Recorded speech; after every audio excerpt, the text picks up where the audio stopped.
Hello everyone, and welcome back to the Perfect Timepiece channel. My name is Josh, and today we are going to be talking about the top 10, I believe, best automatic pieces for men in 2017. I'm making this right at the end of 2016, and I know I've made videos like this in the past, but you guys, my subscribers, always seem to really like them.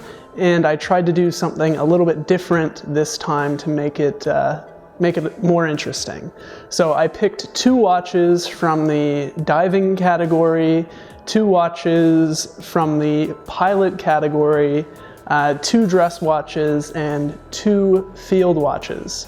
And there are some very recognizable icons in here, and then there are also some that you wouldn't necessarily expect. So first we're going to be talking about the diving watches. Up first we have the Orient Mako 2. Orient actually redesigned their really well-selling Mako watch, and they basically gave it a brand new movement. So this watch, if you pull out the crown, it'll actually stop the seconds, which is called hacking seconds. But basically, I think it is an amazing blue dial watch, and right now it is incredibly cheap for only $175. It's 42 millimeters wide, so it is a little bit big. I have 6 3/4 inch wrists, so it is a little bit big for me, but I do believe I could pull it off.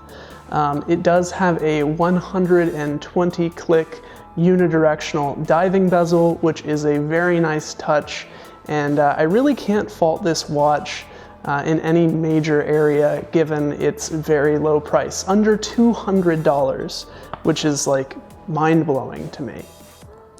Up next we have the Seco SKX 009 K2, and before I go any further, there will be links to all of these watches and where you can purchase them down below this video in the description. So the Seco SKX 009 K2, this is $225. It's a little bit different from the Orient Mako 2 in terms of design, but they are both diving watches, as I said before, and they are both 42 millimeters, so they're very similar sized. The only notable difference between the Seco and the Orient that we just talked about is that this Seco has a Hardlex crystal on the front, whereas the Orient just has a mineral crystal, and Hardlex is a little bit better. So I do think that the more iconic design of the SKX 009 definitely justifies the increase in price from the Orient, and it also has that little bit of a better material. And I also have notes down here, so if you see me like looking down, that's why. So up next we have the pilot's watches. Now, for any of you that are watch collectors like me, you know it's very hard to find Swiss automatic pieces that are flight or aeronautical themed under that $500 price mark. So I do have 2 pieces, but they both use Japanese movements, and the last 2 watches also use Japanese movements. It is very hard to find Swiss-made pieces under $500, but I do think the Japanese pieces offer a great amount of value. So enough with that rant. We're going to be talking about the Leico ROM. This is a Type A pilot style watch. I do think it is quite beautiful. I think the movement is very beautifully decorated. It is also 42 millimeters, so you guys all know that pilot's watches tend to run a little bit larger, but this one is only 42 millimeters, which is nice. It is worth noting that this watch is the first, I think, that we talked about. Maybe I'm having a brain fart here. that comes with a pretty substantial metal bracelet. I don't think Seco cheaped out on this. I could be wrong. If you're on the fence about purchasing it, definitely go look up a review of this piece, but I will leave a link down in the description down below. And this piece comes in at just about $350. It's 348 euro, and depending upon, you know, currency conversion, it could be a little bit more than that. So the next one we have is the AV8 Flyboy. This is $300 and it's 43 millimeters, so it is a bit bigger, but again, not outrageously big like some Pilot's watches. This is a lot differently designed than Seco. Personally, I'm a big fan of the Seco and that Type A, you know, styling. But the AV8 does have some very nice sword hands, and it does have that little plane, that red plane on the tip of the second hand, and it also has a date window, which is worth noting. I am pretty sure that they both use the Miyota Japanese movement as well. So next, we're going to be talking about my favorites. If you guys have seen any of my collection videos or know anything about my collection, I really love to collect dress watches. So today we're going to be talking about two dress watches that I'm very, very tempted just right now to go out and buy. The first one is the TSo Visa Date. This comes in at $450, although you can find it a bit cheaper depending on where you look. So the number one thing that's really important when buying a dress watch is you don't want it to be too big or too ostentatious. It's like a suit, you know, you don't want your suit to be too big. It's the same with your watch. So this TSo comes in at 40 millimeters, which I think is perfect for me for a dress watch. Although, you know, 38 to 40 is probably perfect for me. And it is worth noting that it has a very beautifully decorated movement.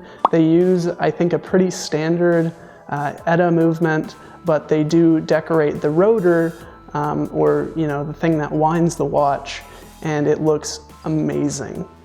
So up next, we have the Fredrik Constant, and there's a big long serial number, so the Josh who edits is gonna put, you know, the serial number like right here. And this comes in at $500. It's also 40 millimeters wide, so it is perfect for my wrist. And the one thing I have to say, I have owned a Fredrik Constant, and I can say the level of finishing and the attention to detail that Fredrik Constant uses when manufacturing their pieces, especially when you look at the dial, is unparalleled for this price range. So I do think, you know, a lot of people don't like Fredrik Constant, and I understand why. It's a long, long story, but I do think that this watch is worth your $500. And you know, Fredrik Constant might not be around for a lot longer, and or their watches may go up a whole bunch in price. I think this watch, or a watch that looks very, very similar, retails for like $1,000 or $2,000. So you are saving quite a bit of money if you purchase it on Amazon, in the link down below. But up next, we have the field watches. So the first one is the Hamilton Kayi Field. This comes in at $350. It is 42 millimeters again.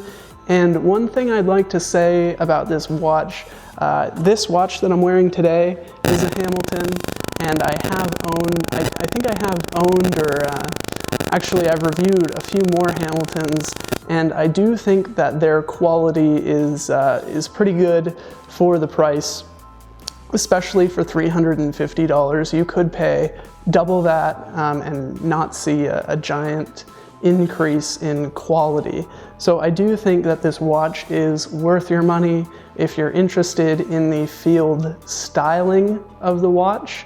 then definitely go down in the link below and check out the watch. So up next is kind of the, curveball that I threw in to keep you guys on your toes. This is the Victorinox Officer. This is also $350, and honestly I can't decide between this one and the Hamilton. Maybe you guys should let me know in the comment section down below. But this is 38 millimeters, which I think is kind of, a very soft spot for me. I think 38 millimeters is kind of perfect for my wrists. But I don't know, I think they look very similar. I think the Victorinox is a little bit cleaner on the dial, and I think I like the hand design a little bit better. And I think the back of this is also pretty well decorated as well. It is also worth noting that I found the steel version of this watch on a bracelet for $850. So you're basically saving like $500 just going with the watch that I found that's linked down below. So yeah, I think that this could be an amazing deal, and I do think that this is worth your money. I personally have not worked with Victorinox before. I haven't owned any of their watches, but they are the people who make the Swiss Army knives, and they do have a pretty good reputation. So I do want to get my hand on one of these eventually, and if you stay tuned and subscribe to the channel, then maybe you will see my review of one of these watches when I get one. But yeah, so we're pretty much done with my top 10 automatic watches for men in 2017, excuse me. I would like to thank you for watching. Definitely subscribe to the channel if you'd like to see more content like this in the future, and I will see you all later. Bye.